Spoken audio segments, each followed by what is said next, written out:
जय माता दी. आपल्या या आध्यात्मिक यूट्यूब परिवारामध्ये पुन्हा एकदा सर्वांचं खूप खूप स्वागत आहे. आजचा आपला विषय असा आहे की आपल्या ज्या घराण्याच्या कुलदेवी किंवा कुलदेवता असतात त्या नक्की कोण असतात आणि घराण्यावरती आपले ज्यावेळेस वेगवेगळ्या प्रकारची संकटं येत असतात, ते प्राकृतिक असू द्यात, नाहीतर कोणी आपल्या घराण्यावरती करणी, जादूटोणा, काळी जादू किंवा बहाणामते असले प्रकार करणारे असू द्यात, अशा वेगवेगळ्या संकटांपासून आपले कुलदेवी आणि कुलदेवता रक्षण कसं करतात आणि त्यासाठी आपण काय केलं पाहिजे यावरती आपण आज या व्हिडिओमध्ये सगळ्या गोष्टी जाणून घेणार आहेत. आता अगोदर आपण हे माहिती करून घेतलं पाहिजे की जे काही कुलदेवी किंवा कुळाचा जो कोण देव असतो तो कोण असतो नक्की. आता प्रत्येक कुळाची उत्पत्ती जी आहे का नाही ती कलियुगाच्या अगोदर जे काही 3 युग होऊन गेलेले आहेत, सतयुग असेल, द्वापार, त्रेता, हे जे काही युग होऊन गेलेत त्या काळामध्ये जे काही ऋषीमुनी होऊन गेलेले आहेत त्यांच्यापासून त्या कुळाची उत्पत्ती झालेली आहे. उदाहरणार्थ जर सांगायचं झालं तर जे कश्यप ऋषी असतील, वसिष्ठ ऋषी असतील, गौतम ऋषी असतील, असे ऋषी होऊन गेलेले आहेत. मग आता कश्यप ऋषी जर असतील तर कश्यप गोत्र तयार झालं त्यांच्यापासून, जर वसिष्ठ ऋषी असतील तर वसिष्ठ गोत्र तयार झालं, गौतम ऋषीपासून गौतम गोत्र तयार झालं. अशा त्या काळामध्ये वेगवेगळे ऋषी होऊन गेलेत आणि त्यापासून गोत्रांची निर्मिती झालेली आहे. मग ते झालं काय, त्या गोत्रांचं सुद्धा पुढं जाऊन उपविभाग पडलेत. मग त्या गोत्रांचे जसे उपविभाग पडले त्यानुसार मग त्या कुळांची किंवा त्या घराण्यांची निर्मिती झाली. मग ते घराणं ज्या ज्या प्रदेशामध्ये राहायला लागलं तेव्हा त्या प्रदेशामध्ये जे काही मुख्य देवी देवता असेल त्या मुख्य देवी देवतेला त्या घराण्याचं रक्षण करता मानायला सुरुवात केली त्या घराण्याने. उदाहरणार्थ सांगायला गेलं तर जर समजा कश्यप ऋषी असतील तर त्यांपासून कश्यप गोत्राची निर्मिती झाली आणि त्या कश्यप गोत्राचे खूप उपविभाग पडले आणि त्या उपविभागांचे जे काही घराणे तयार झालेले आहेत ते घराणे वेगवेगळ्या ठिकाणी स्थायिक झालेत, असे पांगले गेलेत. पोटा पाण्यासाठी म्हणा, बाकीच्या काही गोष्टी असतील त्यासाठी म्हणा, हे उपविभाग पांगले गेले आणि मग ते वेगवेगळ्या भागामध्ये राहायला त्यांनी सुरुवात केली. आता कसं होतं, जरी गोत्र जरी एक असलं तरी कुलदेवता किंवा कुलदेवी एकच असेल असं होऊ शकत नाही. कशामुळं ते सांगतो.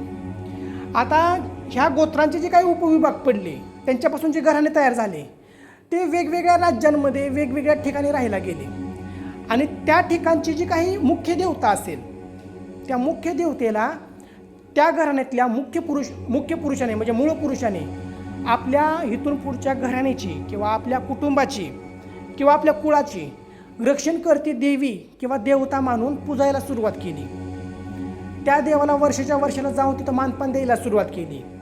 त्या देवाचा जो काही विग्रह असेल किंवा त्या देवाची काही चिन्ह असेल, खूण असेल, त्याने आपल्या घरामध्ये स्थापन केलं आणि आपल्या घरामध्ये सुद्धा त्याची पूजा सुरू केली. कशामुळं की आपल्या कुळाचा पुढं उद्धार व्हावा, आपल्या कुळाचं रक्षण व्हावं. जे काही वेगवेगळी संकटं येतील त्यासाठी की बाबा मी हा मानपान वर्षाला ह्या देवतेला, ह्या देवीला देईल आणि त्या बदल्यात ती माझ्या कुळाचं रक्षण करेल, हा भाव मनामध्ये ठेवून त्यांनी त्या काळामध्ये एखाद्या देवतेची सेवा सुरू केली, एक देवता निवडून. मग त्यात देवी देवता, पुरुष देवता असतो, स्त्री देवता असते, अशांची त्यांनी निवड करून आपल्या घराण्यामध्ये त्याची पूजा सुरू केली.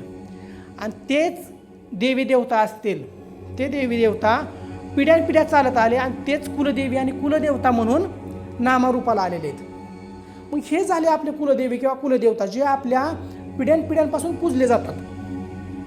मग आता वर्षाला ह्या कुलदेवीला, कुलदेवाला ज्यावेळेस आपण मानपान देतो तेव्हा त्यांचा मानपान देतो, त्यांची सेवा करतो, साधना करतो, त्यावेळेस आपण आपलं कर्तव्य पूर्ण करत असतो. मग आपण ज्यावेळेस आपलं कर्तव्य पूर्ण करतो त्यावेळेस त्या देवीचं, त्या देवतेचं कर्तव्य असतं की त्या घराण्याचं, त्या कुळाचं आपण रक्षण करावं, त्याचा उत्कर्ष करावा. कारण मूळ पुरुषानेच त्याची स्थापना केलेली आहे. मग पिढ्यानपिढ्या हा मानपान पोचल्यामुळं, त्यांची सेवा साधना झाल्यामुळं त्या कुलदेवी कुलदेवता त्या कुळासाठी सिद्ध झालेले असतात. त्या कुळावरती ज्यावेळेस एखादं संकट येतं सर्वात अगोदर ते कुलदेवी किंवा कुलदेवता धावत येत असतात त्यांच्या रक्षणासाठी. मग काय होतं, अलीकडं आपल्याला माहिती आहे की करणी, जादूटोणा ह्यासारखे प्रकार खूप वाढलेले आहेत. कुणाचं कुणाला बघवत नाही किंवा काय नाही, आपलीच भावकी, आपलेच लोक आपल्यावर जळत असतात, आपल्यावरती ते काही क्रियाविधी करत असतात की ह्यांनी पुढं गेलं नाही पाहिजे किंवा ह्यांचा खूपच चांगली प्रगती होत चालली आहे तर ते त्याच्यावर जळतात. त्यांना कसं खाली वाढायचं ह्याच्यासाठी ते काय करतात, अशा पद्धतीने करणे, जादूटोणा, बहाणामध्ये ह्या काही प्रकार करत असतात. मग ते लोक ज्यावेळेस ह्या गोष्टी करतात ना त्यावेळेस त्याच्यामध्ये एक विधी असते. त्या घराण्याची किंवा त्या कुटुंबाची जी कुलदेवी किंवा कुलदेवता असतात ना, त्यांना अगोदर बांधलं जातं. आता बांधलं जातं म्हणजे खरंच देवाला बांधता येतं का, ह्याच्यावरती आपण अगोदर एक व्हिडिओ तयार केलेला आहे. तो व्हिडिओ तिथं जाऊन बघा पूर्ण, त्यावेळेस तुम्हाला कळेल. पण इथं मी तो शब्द वापरतो की त्या देवाला बांधलं जातं. मग त्या देवाला बांधून ती करणी जादूटोणा किंवा काही जे भानामध्ये असेल त्या कुटुंबावरती केले जातात. आणि कुटुंबावरती केल्यानंतर त्या कुटुंबावरती वेगवेगळ्या पद्धतीचे त्रास सुरू होतात. आजारपण असेल किंवा भांडणे असेल सारखी किंवा पैशाचे प्रॉब्लेम असतील, ह्या सगळ्या गोष्टी सुरू होतात त्या घरामध्ये, त्या कुटुंबामध्ये.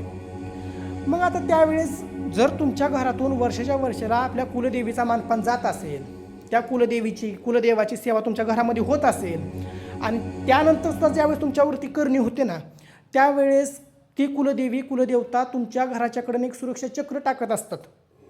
त्या सुरक्षा चक्राला भेदणं इतकं सहजासहजी शक्य नसतं ह्या लोकांना सुद्धा, जे तुमच्यावर जळणारे असतात ते. पण ती विधी असते की त्याच्यामध्ये ते देवाला बांधलं जातं, त्यात मलिनता आणली जाते तुमच्या घराच्या ओऱ्यामध्ये किंवा तुमच्या लोकांच्या ओऱ्यामध्ये, आणि त्यातून ते जे काही वाईट शक्ती असतात ते पाठवले सुद्धा जातात आणि ती होती सुद्धा प्रोसेस. पण तरीसुद्धा जरी बांधलं गेलेलं असलं तरी तुमच्या कुळापासून त्याची सेवा चालू असल्यामुळं आणि आता सुद्धा तुमच्या घरामध्ये त्याची सेवा चालू असल्यामुळं कुलदेवीची कुलदेवाची, ते आपलं कर्तव्य सोडत नाहीत. ज्या ठिकाणी तुमची हानी होणार नाही त्या ठिकाणी हानी होणार आणि मुळामध्ये तुमची फक्त घरामध्ये जीवितहानी होणार नाही याच्याकडे ते पूर्ण लक्ष देतात. बाकीच्या सगळ्या गोष्टी काय होतील, नुकसान होईल किंवा घरामध्ये भांडणं असेल ती होतील, घरामध्ये आजार पण राहील. पण खूप मोठ्या प्रमाणामध्ये म्हणजे ते हाताच्या बाहेर जायला लागले की कुलदेवी कुलदेवता बांधलेले असताना संरक्षण करतात, कारण त्यांनी ते विडाच उचललेला असतो, कारण तुमच्याकडून सामान पण जातच असतो आणि तुमच्या मूळ पुरुषाने त्याची स्थापना केलेली असते. त्यामुळं आपल्या कुलदेवीला कुलदेवताला अगोदर शरण जाणं खूप गरजेचं आहे. वर्षाच्या वर्षाला त्यांचा मानपान देणं, त्यांचा अभिषेक असेल, कुलदेवी असेल तर त्यांची ओटी भरणं, कुलदेवाचा वेगळा मानपाना देणं, ह्या सगळ्या गोष्टी वर्षाच्या वर्षाला केल्या पाहिजेत. तुमच्या घरावरती ज्यावेळेस अशा पद्धतीने संकट येतात त्यावेळेस त्या संकटातून मार्ग काढून देण्याचं कामसुद्धा ह्या कुलदेवी कुलदेवता तुम्हाला दाखवत असतात. त्यातून मार्ग दाखवतात, वेगवेगळे मार्ग तुम्हाला उपलब्ध करून देतात की तुम्ही ह्या मार्गाने चला, नक्कीच ह्यातून तुम्हाला उपाय भेटेल. त्यामुळं सगळ्यात अगोदर आपल्या कुलदेवीचं कुलदेवाचं घरामध्ये सेवा साधना जास्तीत जास्त जप तप करणं अशा वेळेस खूप गरजेचं आहे. कारण कुलदेवी आणि कुलदेवांशिवाय तुम्हाला कोणीसुद्धा वाचवू शकत नाही अशा वाईट प्रसंगातून. त्यामुळं बाहेर जास्त वनवन फिरण्यापेक्षा ज्यावेळेस आपल्यावरती अशा काही प्रकार घडतात आपल्या घरामध्ये, अशा काही करण्या जादूटोणा केला जातो आपल्या घरावरती, बाहेर फिरण्याच्या अगोदर आपल्या कुलदेवतांना धरा, कुलदेवीला धरा, त्याची सेवा साधना सुरू करा. त्यानंतर बाहेर तुम्हाला आपोआपच मार्ग दिसले जातील, त्या मार्गातून तुम्ही बाहेर आपोआप पडू शकता. ह्यातून बाहेर काढण्याचं काम ते करतातच. त्यामुळं त्याचं टेन्शन जास्त घेऊ नका. काय होतं, लोक काय करतात, आपल्या घरातल्या कुलदेवांना सोडतात आणि बाहेरचे देव पकडत बसतात की ह्यातून बाहेर पडण्यासाठी. पण जर कुळाचे कुलदेवताच जर संतुष्ट नसतील तर बाहेर कुठूनच मार्ग निघत नाही. एवढं गोष्ट लक्षात घेतली पाहिजे. कुलदेवतांना अगोदर संतुष्ट करा, मग तुम्हाला हजारो मार्ग बाहेर भेटतील आणि त्यातून तुम्ही लवकरात लवकर बाहेरसुद्धा पडाल. अजून एक प्रकार आहे, आपले इष्टदेव वेगळे आले, कुलदेवता वेगळे आले. कुलदेवीच्या परवानगीशिवाय इष्टदेवसुद्धा तुम्हाला मदत करत नाहीत. इष्टदेव म्हणजे नक्की काय ह्याच्यावरती सुद्धा आपण परत व्हिडिओ तयार करूयात. ज्याला जो देव आवडतो, ज्याची उपासना सुरू करतो, आवडतो म्हणून, तो त्या व्यक्तीचा इष्टदेव असतो. पण कुलदेवता ही कुळापासून चालत आलेली असते. मग इष्टदेव म्हणजे काय ह्याच्यानंतर सुद्धा आपण एक व्हिडिओ तयार करणार आहे त्याच्यावरती. पण सर्वात अगोदर आपल्या कुलदेवताला बसायला सुरुवात करा, कुलदेवीला बसायला सुरुवात करा. त्याने तुमच्या आयुष्यातले खूप मोठे प्रश्न सोडवले जाणार आहेत, खूप मोठ्या संकटातून तुम्ही बाहेर पडले जाणार आहेत. तेच मार्ग दाखवणार आहेत तुम्हाला शेवटपर्यंत. महाराष्ट्रामध्ये तुळजापूरची तुळजाभवानी असेल, जेजुरीचा खंडोबा असेल, औंधची यमाई असेल, माहूरची रेणुका असेल, सप्तशृंगी माता असतील, नाथसाहेब असतील, वेगवेगळ्या पद्धतीचे जे भैरव आपण बोलतो, असे अंबाजोगाईची आईसाहेब असतील किंवा एकविरा माता असतील, अशा भरपूर कुलदेवी भरपूर कुटुंबांना आहेत. त्यांना अगोदर शरण जावा, त्यांची उपासना सेवा साधना करा आणि मग बाहेरचे देव धरा. कारण कुलदेवांच्या परवानगीशिवाय ते देवतासुद्धा तुम्हाला मदत करण्यासाठी असमर्थ असतात. ह्यानंतर आपण एक डिस्क्रिप्टिव्ह व्हिडिओ त्याच्यावरती आणू की मानपान देवांना कसा गेला पाहिजे, आपल्या कुलदेवींसाठी आपण काय केलं पाहिजे, कुठल्या देवतेला काय मानपान दिला पाहिजे, ह्यावरती सुद्धा आपण परत बोलूयात. जर मी देत असलेली माहिती जर तुम्हाला आवडत असेल तर नक्की आपल्या ह्या आध्यात्मिक यूट्यूब परिवार जो आहे त्याला तुम्ही हा चॅनल तुम्ही सबस्क्राईब करा, जास्तीत जास्त लाईक आणि शेअर करा. अशाच माहिती आपण नवीन नवीन दरवेळेस आणणार आहे आणि पुढे आणतसुद्धा असू, कारण हा तुमच्या सर्वांच्या सेवेसाठीच मी हा